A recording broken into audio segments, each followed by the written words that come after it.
రేపు తెలుగు నూతన సంవత్సరాది లక్ష్మీదేవిని మన ఇళ్లలోకి స్వాగతించడానికి మరియు మనం కోరుకునేవన్నీ నిజం చేసుకోవడానికి ఈ 3 వస్తువులను కొని ఇంట్లో ఉంచుకోవడం మర్చిపోవద్దు. రేపు వస్తున్న తెలుగు నూతన సంవత్సరాన్ని ఎలా స్వాగతించాలో మనందరికీ తెలుసు. చాలా మంది ముందు రోజే నూతన సంవత్సరానికి సన్నాహాలు కావలసినవి సమకూర్చుకుంటారు. కానీ తెలుగు నూతన సంవత్సర పండుగ నాడు మనం చేయవలసిన కొన్ని ముఖ్యమైన పనులు ఉన్నాయి. మీరు ఈ పనులను ఆధ్యాత్మికంగా చేస్తే మీ ఇంట్లోని పేదరికం ఖచ్చితంగా తొలగిపోతుంది. అలాగే లక్ష్మీదేవి ఇంట్లోకి ప్రవేశిస్తుంది. మీరు ఏది కోరుకున్నా అది నెరవేరుతుంది. దానికోసం మనం చేయాల్సిన పనులు ఏమిటి ఈ వీడియోలో దాన్ని ఎలా చేయాలో మనం నేర్చుకోబోతున్నాం.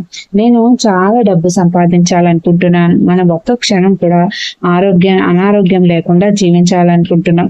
ఇలా ఏ విన్నపం చేసినా అది తప్పకుండా నెరవేరుతుందనే నమ్మకంతో ఉండండి. అందరికీ తెలుగు నూతన సంవత్సర శుభాకాంక్షలు, ఉగాది శుభాకాంక్షలు. ఈ ఉగాది నుండి మీ జీవితాల్లో కొత్త వెలుగులు నిండాలని మనస్ఫూర్తిగా కోరుకుంటున్నాను.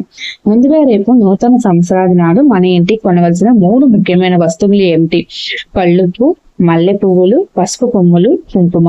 మీరు ముందు రోజు కళ్ళుప్పును కొని నూతన సంవత్సర ఉదయం పూజ గదిలో ఉంచడానికి ఇంట్లో ఉంచిన నూతన సంవత్సర ఉదయం షాపుకి వెళ్లి ఈ కళ్ళుప్పుతో పాటు మల్లె పువ్వులు మరియు పసుపు కొమ్ములు కొనుక్కోవాలి. చాలా మంది పూజకు అవసరమైన పూలను ముందు రోజు కొని నిల్వ చేసుకుంటారు. అది తప్పు కాదు. అయితే ఈ పవిత్రమైన రోజున మన చేతులతో ఆ రోజు ఉదయం వెళ్లి పువ్వులు కొనుక్కోవడం వల్ల మనకు అనేక మంచి ప్రయోజనాలు లభిస్తాయి. ముఖ్యంగా ఇంట్లో సుమంగళి స్త్రీలు ఆ రోజున సువాసన గల పువ్వులను తలపై ధరించాలి.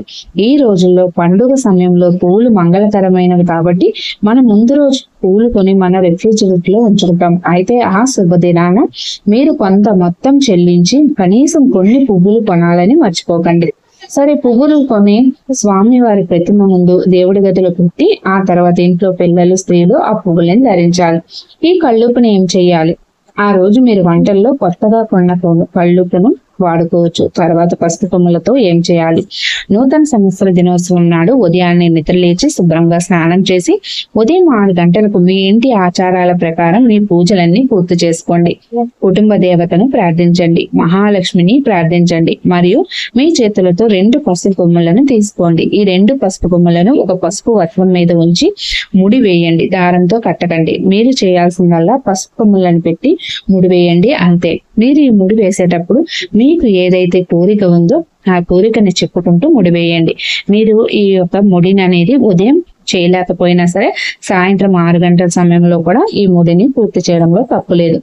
అప్పుడు ఈ ముడిని మీ ఇంట్లో పూజ గదిలో గాని బీరువాలో గాని భద్రంగా ఉంచుకోండి. తప్పకుండా ఈ పసుపు కొమ్ములను మూట కట్టేటప్పుడు ఏ కోరికైతే కోరుకున్నారో అది వచ్చే ఏడాదిలోపు తప్పకుండా నెరవేరుతుంది.